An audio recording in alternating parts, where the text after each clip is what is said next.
ونتوكل عليه ونعوذ بالله من شرور أنفسنا ومن سيئات أعمالنا من يهده الله فلا مضل له ومن يضلل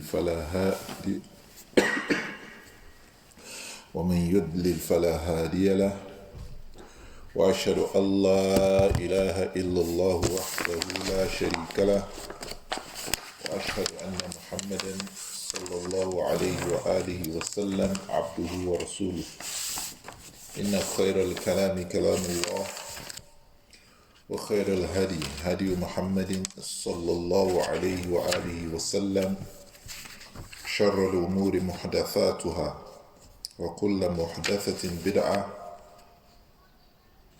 وكل بدعة ضلالة وكل ضلالة في النار أما بعد. We thank Allah subhanahu wa ta'ala who has given us this opportunity once again to gather and learn few things, remind ourselves of some aspects of our deen. I've always emphasized reminding myself and the listeners that these are opportunities that some people are yearning for. People are yearning for a place where they can sit and get reminded and get taught. A lot of times you will see Allah subhanahu wa ta'ala using dhikr because the basics, the fundamentals of the deen is pretty clear to a lot of people. The details might be what you need to learn at different times. However, sometimes some of the things that will be said are things we know. We need to just get reminded because that is it's like the lubricant for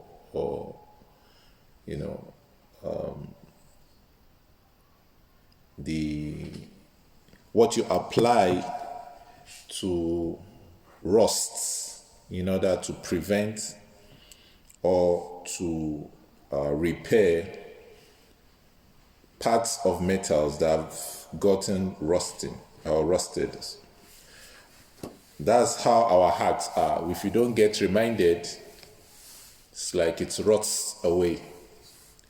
It becomes polluted by what we see, by what we hear. So sometimes, or most of the time, we need to give the soul, the heart, the food that it needs to be strong. So some of these sittings, we should not consider it, oh, I'm just, because I have free time. No, it's Allah deciding that you'll be able to make it. It's Allah deciding how many things that you want to do that Allah subhanahu wa ta'ala in His infinite wisdom did not decide that you'll be able to do it. So whenever we have those such opportunities, we should thank Allah subhanahu wa ta'ala for them and make the most of what we have, of our time, of our life. We say the time is like the currency of our life. In a hadith of the Rasul sallallahu alaihi wasallam, he said, "La tazalu qadam ibni Adam hatta yus'alu an khamsin." That on the day of judgment, we will not be able to move until we are asked about 5 things. One of it is an nafsihi fima afnahu. Another part is an shababihi fima ablahu. 5 things, but 2 of those things concerns your time, your life. Your entire life, how did you spend it? And your youthful age, how did you spend the use? How did you deplete, fima ablahu? How did you spend it, in the general sense? Very, very important hadith. How did you spend the entire life? And how did you spend your youthful age? Other things that also have 2 connotations is your wealth. 2 things will be asked. أين اكتسبه وفي أين أنفقه أو كما قال رسول الله صلى الله عليه وسلم. You'll be asked of your wealth, and it has 2 strands. From where did you earn it, and upon what did you spend it? Very important.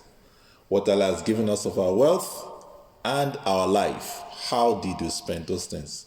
They are very much important, because there's a hadith, Sahih, Maqbul, that no one will die except there is something is yearning that Allah should forgive him of. You will definitely have something you are yearning, oh Allah, forgive me. If the Anbiya will have such, the hadith on the day of judgment when everybody will be going to the Anbiyas, that ask Allah to start the judgment. We've been waiting. It's the day of Qiyamah. You stand. But Allah subhanahu wa ta'ala will not start the judgment. Everybody will be distressed. We'll go from Adam, and each one of them will be mentioning to mankind what he hopes Allah will forgive him for, the mistakes that they made. So let alone we that we exist in this exciting time, like the Chinese will say, or everything surrounding us is ready to make us fall into one sin or the other. When I came to UK, was during winter, some people were overdressed. When summer came, I was like, wow, is this the place everywhere you go, you need to be conscious, lowering our gaze, measuring our speech, because these are the things that Allah will ask of. So our wealth and our life, and pretty much what we use our life for today is to seek this wealth. So majorly we will be asked of how we use them. And the other thing is our knowledge. Fima amilebi. You'll be asked of what you learned, how did you work upon it? So these are the 5 things. 2 concerning your life, 2 concerning your wealth, 1 concerning your knowledge. That's pretty much what you'll be asked. So if it is your salah, how did you pray when you have learnt your salah? You understand? How much of salawat did you make? And this is what you'll be spending your life on. And may Allah subhanahu wa ta'ala ease for us amal salih. So we are still on Abu Bakr As-Siddeeq. We've not been having a stretch, but it doesn't matter. Even if it is 1 hour, it's okay. We remind ourselves, we take some lessons home, and barakallahu fil akh alladhi ja'ala hadha al-maqta' fi, is it dars al-sabiq or earlier dars? Intro. Yeah, a brother, wow, Allah Akbar. So she made a maqta of one part of the class, and I was listening to it. It was like I was not the one that said it, and that's how we take from. It's a reminder. I need to remind myself first before any other person, because I will not be exempted because I was the one saying it. In fact, it is more responsibility upon me. You are reminding. Yes. So, تأمرون الناس بالبر وتنسون أنفسكم وأنتم تتلون الكتاب فلا تعقلون. So, If you are the one reminding, it's more responsibility upon you. And alhamdulillah, I also benefited from the maqta, because that is the essence. The essence is becoming a better version of yourself. Yeah, that is what Islam is all about. Becoming a better version of yourself. When you are in the community, this guy, this person is different. There's something different about this person. Something different. You should not, because everybody is doing things anyhow, you should join them. If you are not different, people will come to you and tell you this is how we do it. It's haram, but they will come to you because they don't see anything different. But if they see this guy is straight in his speech, even when they do things that are not straight, not the things that are haram, they will not bring it to you.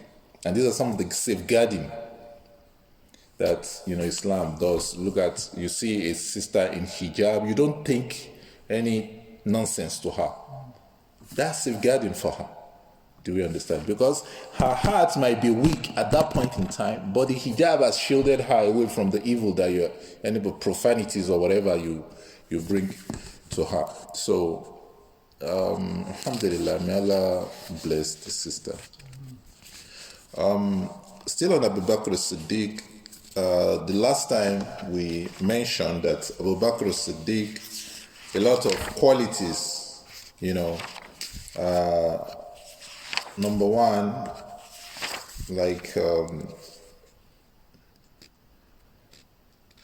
he's the first to believe in the Rasul sallallahu alaihi wasallam.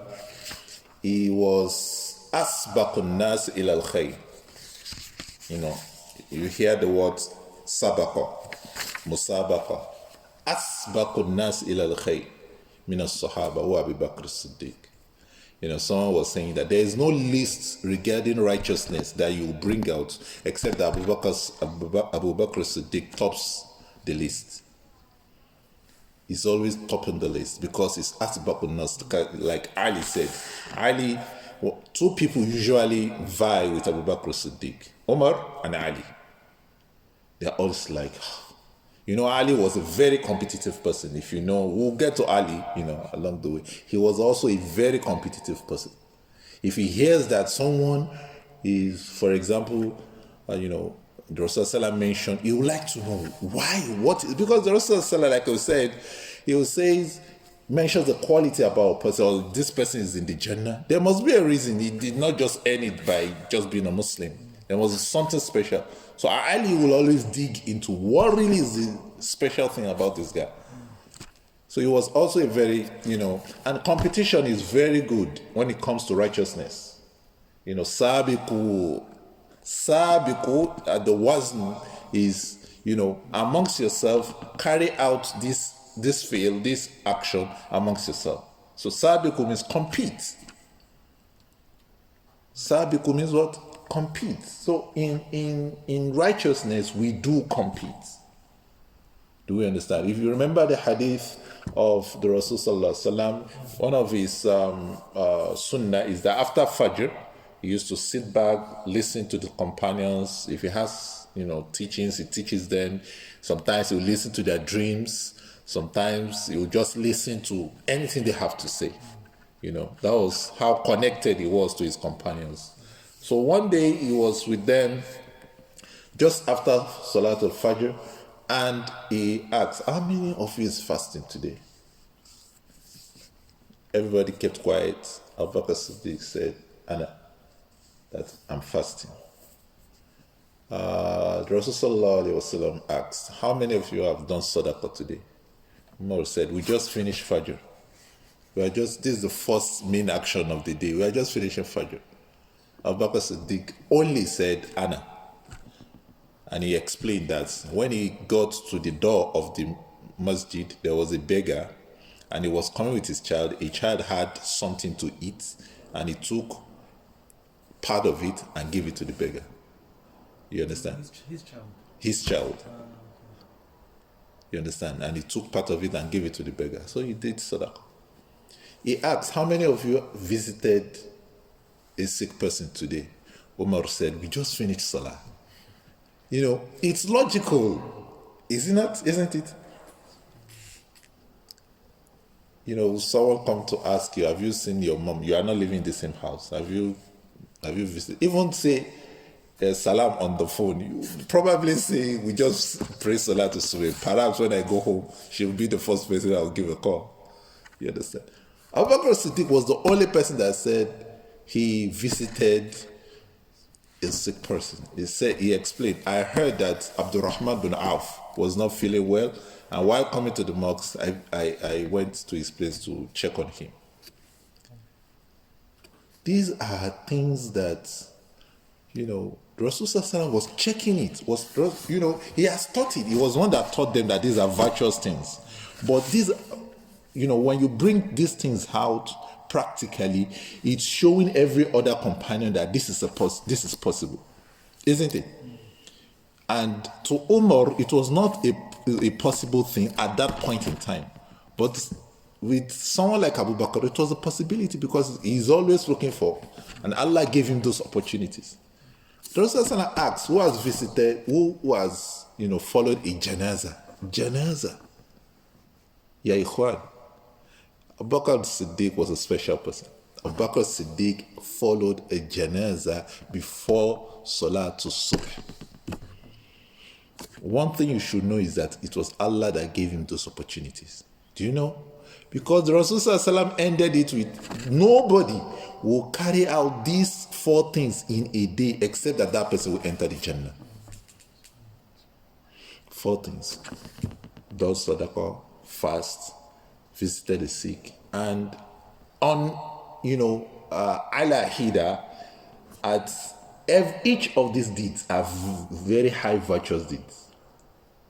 Doing sadaqah, fasting, each of them alone are, virtuous deeds that are so meritorious. Then combining them in one day, nobody does that except that person will enter the Jannah. So it was an opportunity Allah gave Abu Bakr As-Siddeeq, and alhamdulillah, because of the kind of person he is. It was asbaqun nas ila al-khayr.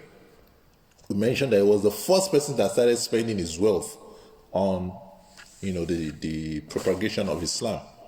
He saw Nabi sallallahu alaihi wasallam fi mali. He made the Rasul sallallahu equal. He gave it equal rights to the Rasul sallallahu in his wealth. Pick any of my camels, any of my whatever I have. Half of it is, just dip your hands into it. It was always, at the top of the list. So we could learn a lot of things from Abu Bakr As-Siddeeq, the kind of life he lived.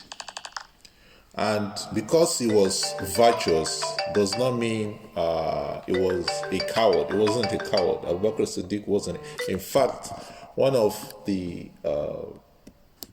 motivation for Umar in his Khilafah was the way Abu Bakr As-Siddeeq was strong in his own Khilafah. It was motivation for Umar and the rest of the companions. We also described Abu Bakr As-Siddeeq as a very light, complexioned person. He doesn't have much flesh on his body, on his face. He had a protruded forehead, and he was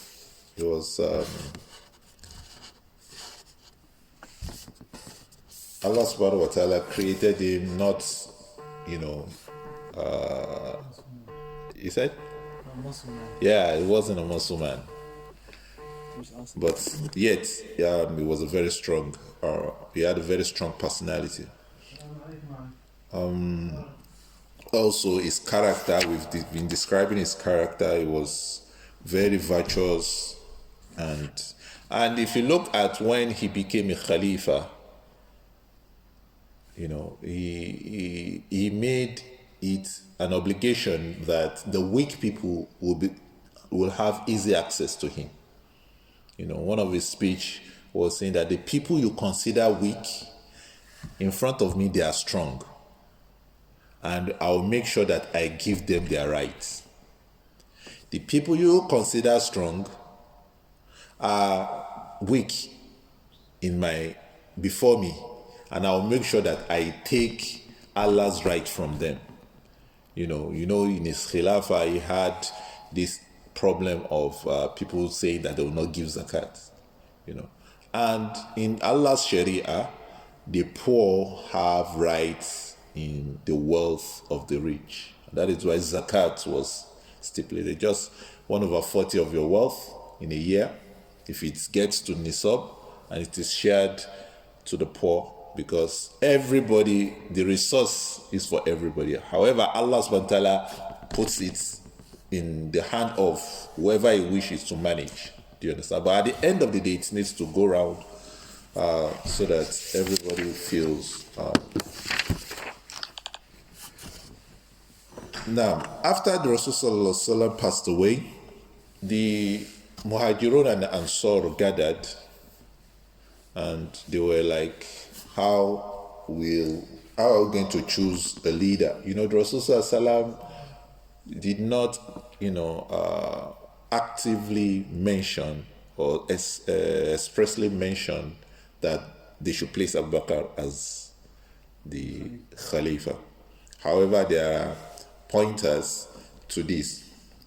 So what happened was Abu Bakr As-Siddeeq chose Abu Ubaidah, Amir ibn al-Jarrah, and Umar ibn al-Khattab, and went to the Muhajirun and Ansar. And he announced that they should choose between Abu Bakr As-Siddeeq and Abu Ubaidah, Amir ibn al-Jarrah. Immediately, Umar grabbed the hand of Abu Bakr As-Siddeeq and told the people, do you remember that it was Abu Bakr As-Siddeeq that the Rasul told to lead us in prayer? So if he could make him our leader in the Salah, I think we should not have any problem making him our leader in our day-to-day life. Or is there anybody who wants to vie with Abu Bakr As-Siddeeq in this? All the Ansar said, no, none of us. Do you understand? Because they were fearing that where they could have problem was from everybody from the Muhajirun. Abu Bakr was a leader, even before getting to Medina. He was part of the nobles of the Quraysh. So nobody from the Muhajirun will vie, but most of the speech was directed towards the Ansar. And they said, no, none of us is up to that rank, is up to that level of saying that when Abu Bakr As-Siddeeq is here, no. And easily like that, everybody agreed upon the Khilafah of Abu Bakr As-Siddeeq. And basically it was because of who they knew him to be.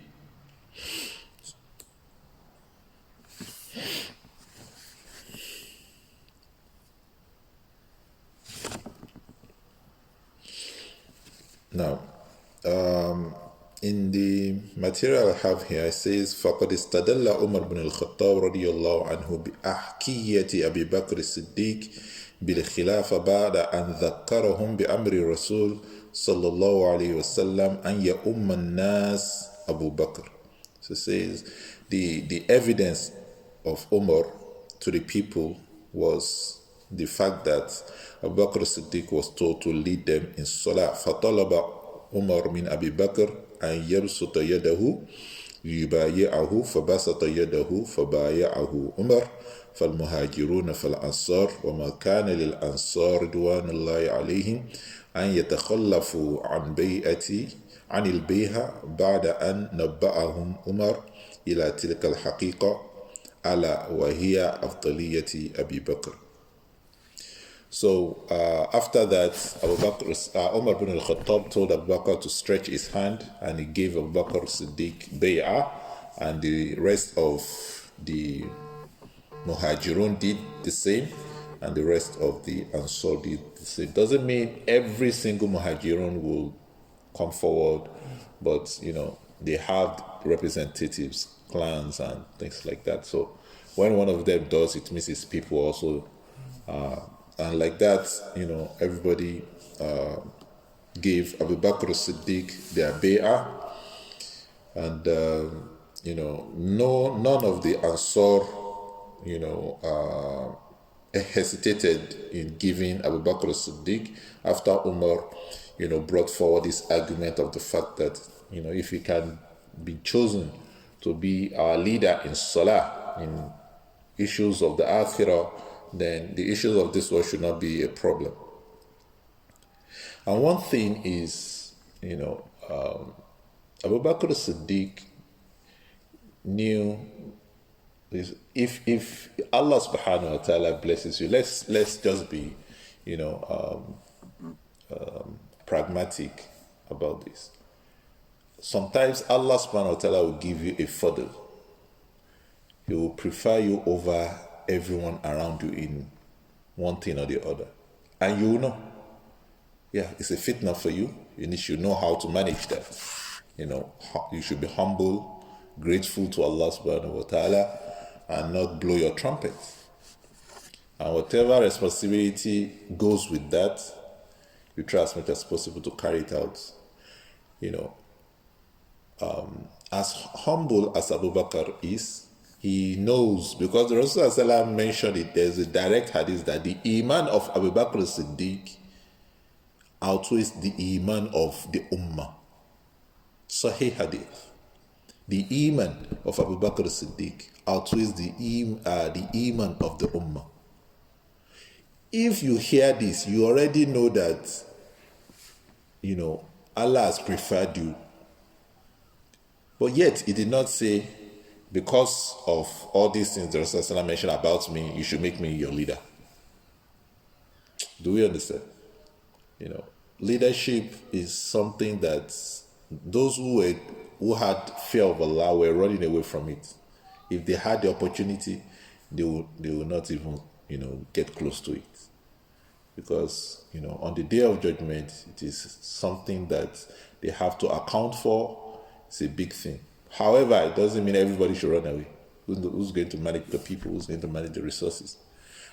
But, fear of Allah subhanahu wa ta'ala, I remember when we were in the university, we have all these organizations and, you choose leaders and things like that. I could remember a brother, the day was to be announced as, maybe the president of the organization, he started acting as if he has gone insane so that they are going to change the decision.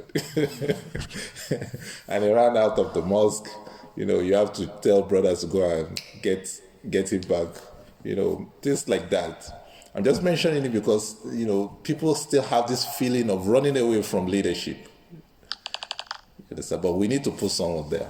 So Abu Bakr As-Siddeeq, with all the fadl, with all the Rasulullah mentioned about him, with the fact that expressly is part of Al-Ashar Al-Mubasharuna Bil-Jannah, he never stepped out.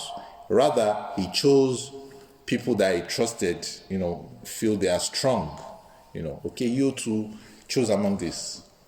And it is part of the prescribed way of choosing leader for people. These are some of the humbleness of Abu Bakr As-Siddeeq, radiyallahu anhu.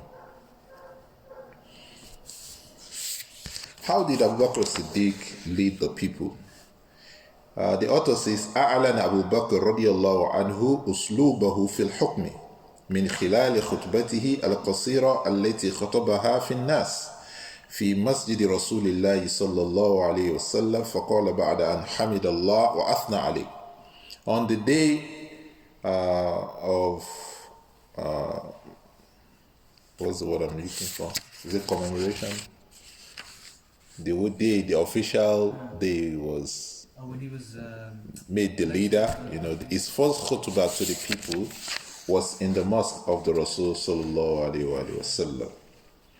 And after praising Allah and mentioning praising Allah, he said, Ya ayyuhan nas inni qad wullitu alaykum wa lastu bi khayrikum. That's the point I was going to. All you people have been made a leader over you, but I'm not the best of you. With all the Rasulullah said about him. with all what everybody knew about him. But he is a humble person. And this is how we should handle when Allah subhanahu wa ta'ala prefers us over people. It's not, believe it. You need to believe that, you are not, because other people are doing things around you. Someone you feel is not coming to the mosque. You don't see him in the mosque every time. Yes, you need to come to the mosque, but you do not know what is holding him back.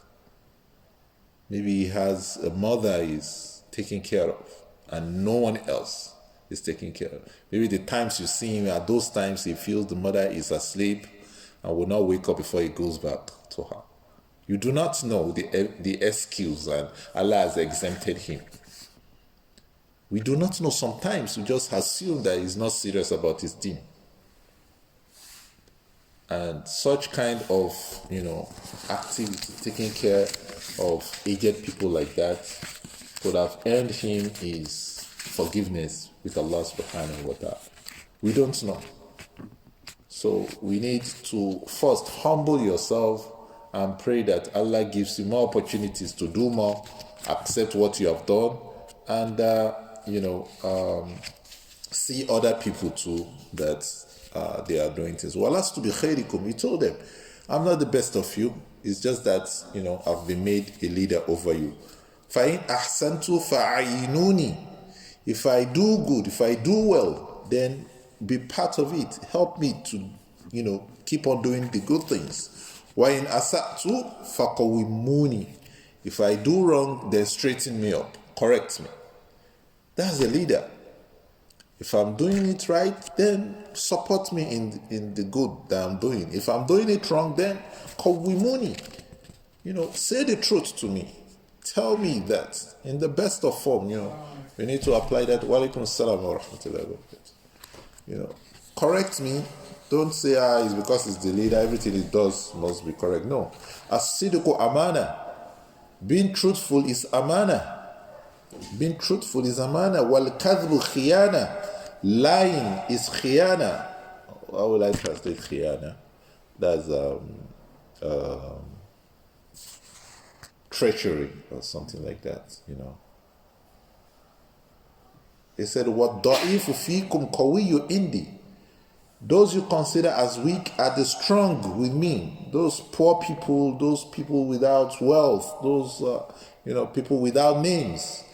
I am going to bring them close to me. They are the strong people, that I consider them as strong. Hatta arji'u alayhi haqqa.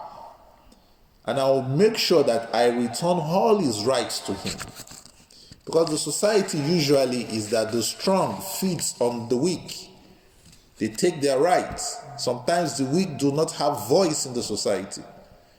And a lot of leaders make it like that. He also wants to, now he's privileged, he also wants to enjoy life, but at the detriment of the weak.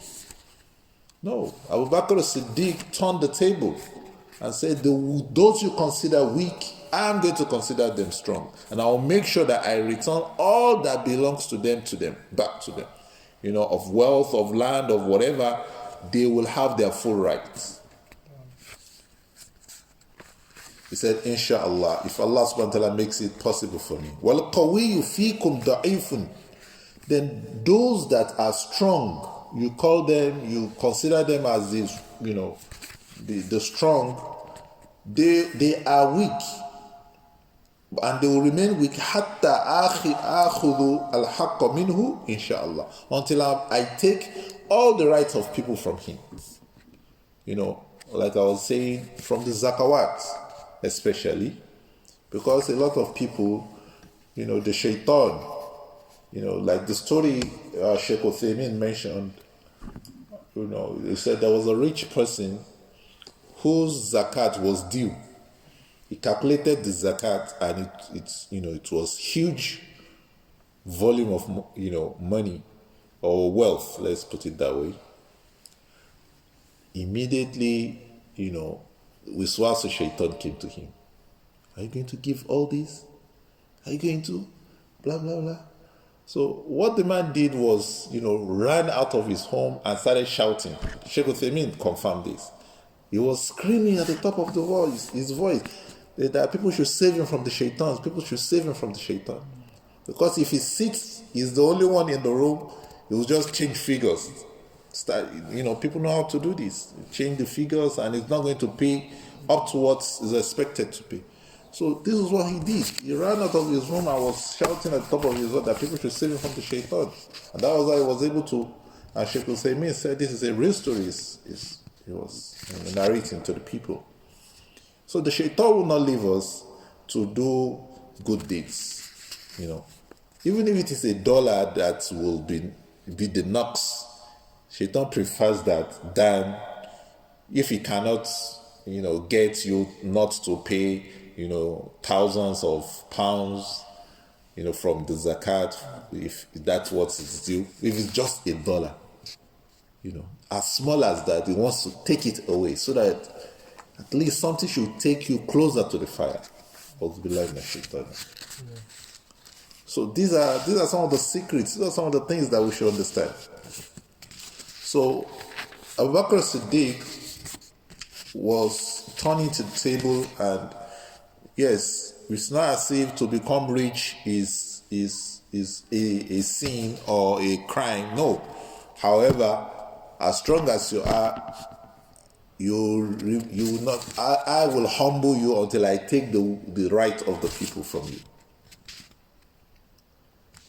He said, لا يدع قوم الجهاد في سبيل الله إلا خذلهم ولا تشيع الفاحش في قوم إلا عمهم الله بالبلاء.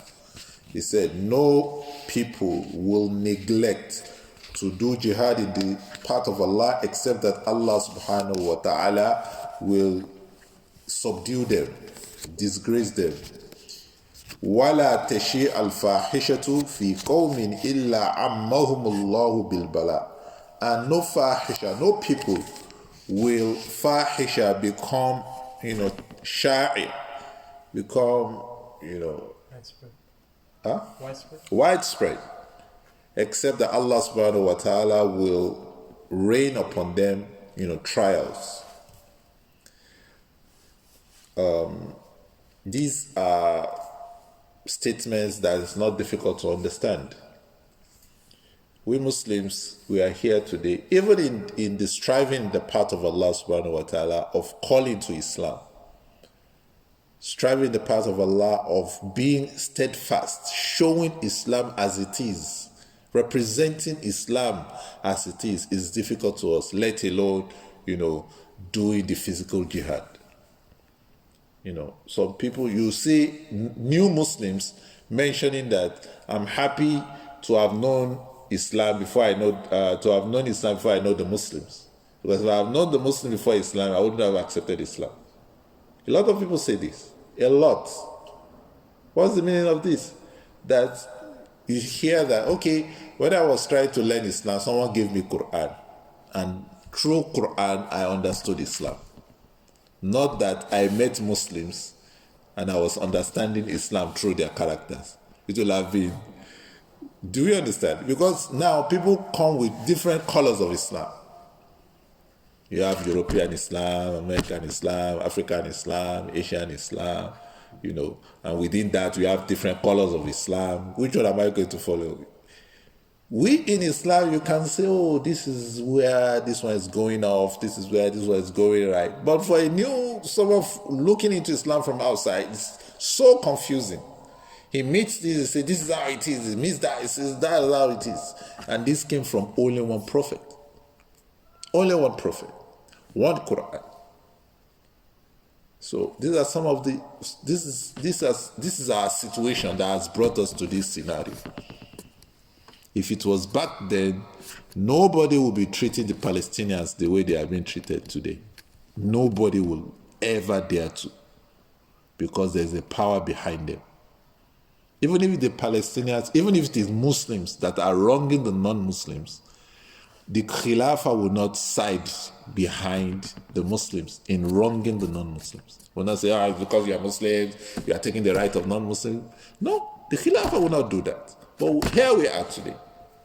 Here we are today. So the first thing is, becoming, the Muslim that we are expected to be. Our character should be, and whatever Islam needs from us physically, we should strive to spread the deen. And also, fahisha, you have diseases coming here and there, one coming after the other. It's not difficult to understand all this, because fahisha brings all sorts of evils to the society. It brings all sorts of evils to society. Children not giving parents any regard because this is my right, blah blah blah blah blah. Where were you? Everybody was not existing. You were not existing before your parents. And we have right for everything today, to the point we are today. We can't mention, what the people of Lot were destroyed for is becoming a prideful thing today. And you celebrate prideful months, you celebrate this and that, and you Muslims, you have to swallow it like that. Our children are being taught distasteful things in the schools, and parents who, withhold their children back from this are being questioned. This is our situation. Allah subhanahu wa ta'ala take us out of this distasteful situation. Allah make us better Muslims, that we can be able to have the deen stronger than it is now. So that was what Abu Bakr told the people. He said, "Ati'uni ma ata'tu Allah wa rasulah." So follow me as long as I am following Allah. Obey me as long as I am obeying Allah and the Rasul sallallahu alaihi wasallam. Meaning I'm following his sunnah. فَإِذَا عَصَيْتُ اللَّهَ وَرَسُولَهُ فَلَا طَاعَةَ لِي عَلَيْكُمْ. He said that as long as I'm obeying Allah and the Rasul, then obey me. If I disobey Allah and the Rasul sallallahu alaihi wasallam, then no obligation of obeying me is upon you. You do not have any obligation on you to obey me if I disobey Allah and the Rasul sallallahu alaihi wasallam. And if you bring that home, this is how the home should be. The parents should always ensure that they are obedient to Allah and the Rasul sallallahu alaihi wasallam. Because as long as they do, it's easy for the children to stay in line. If some goes a little wayward, they know already what the expectation is. But if the parents are the ones that are wayward, the situation becomes more complicated. So Abu Bakr As-Siddeeq told the people, as long as I obey Allah and the Rasul, then you should obey me. Then if I do otherwise, there's no obligation of obeisance or obedience to me. This khutbah, one, shows us that Abu Bakr As-Siddeeq did not elevate himself above the people. He made himself, the level of the people, and so that it will be just to them. And this shows that it's making the hukm, the rulings, the sharia, the same. Is not above the law. The law is above everybody. Then he also, from this speech, it shows that Abu Bakr As-Siddeeq was, forming creating the foundation for ta'awun. That is, for the leaders and the followers should work together. This is how things, work out. Then also that his government is going to support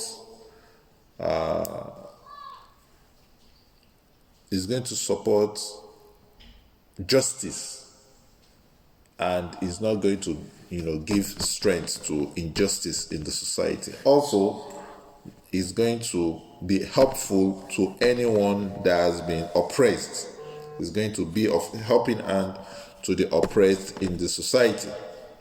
Also, he mentioned, fighting for the deen, striving for the deen, that is Khilafah, will carry that out. And that was how, Islam started getting to a lot of places outside the Hijaz. Also, that he pointed to the fact that the society should shun fahisha.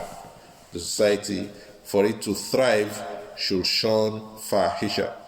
Then lastly, from this speech, he made his obeisance or obedience to Allah and the Rasul Sallallahu Alaihi Wasallam a condition for him getting obedience from the people. Abu Bakr As-Siddeeq, it was mentioned that one of the sabab that led to his death was that he did ghusl in a very cold night, on a very cold night, and he felt ill, and that he died in that illness. He was away from leading people in Salah for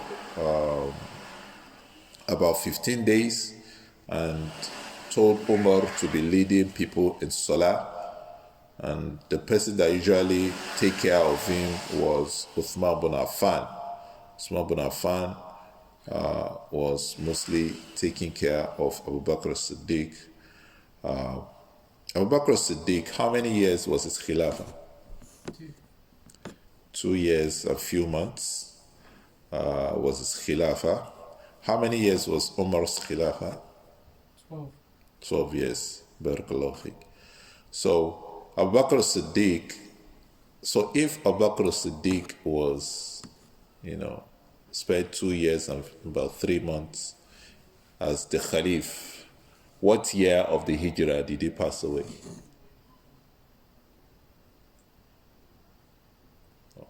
Simple mathematics. 15? Wow. Is it 13? Close 12. Taqriban 12. Because the Khilafah, at the 10th year of the Khilafah, the Rasul passed away. At 10th year. So if he used 2 years, few months, so it's 12 years. Taqriban. So Abu Bakr As-Siddeeq, radiyallahu anhu, died in the 12th year of the Hijrah, after being, died of the Sahabah, as they say. وما زال المرض به حتى توفي أبو بكر رضي الله عنه مساء ليلة الثلاثاء. يوم الثلاثاء is which day? Tuesday. Yawm al-Ahad is the first day, and no. So on a Tuesday, on the 22nd, as some of the historians said, on the 22nd of Jumad al-Akhirah,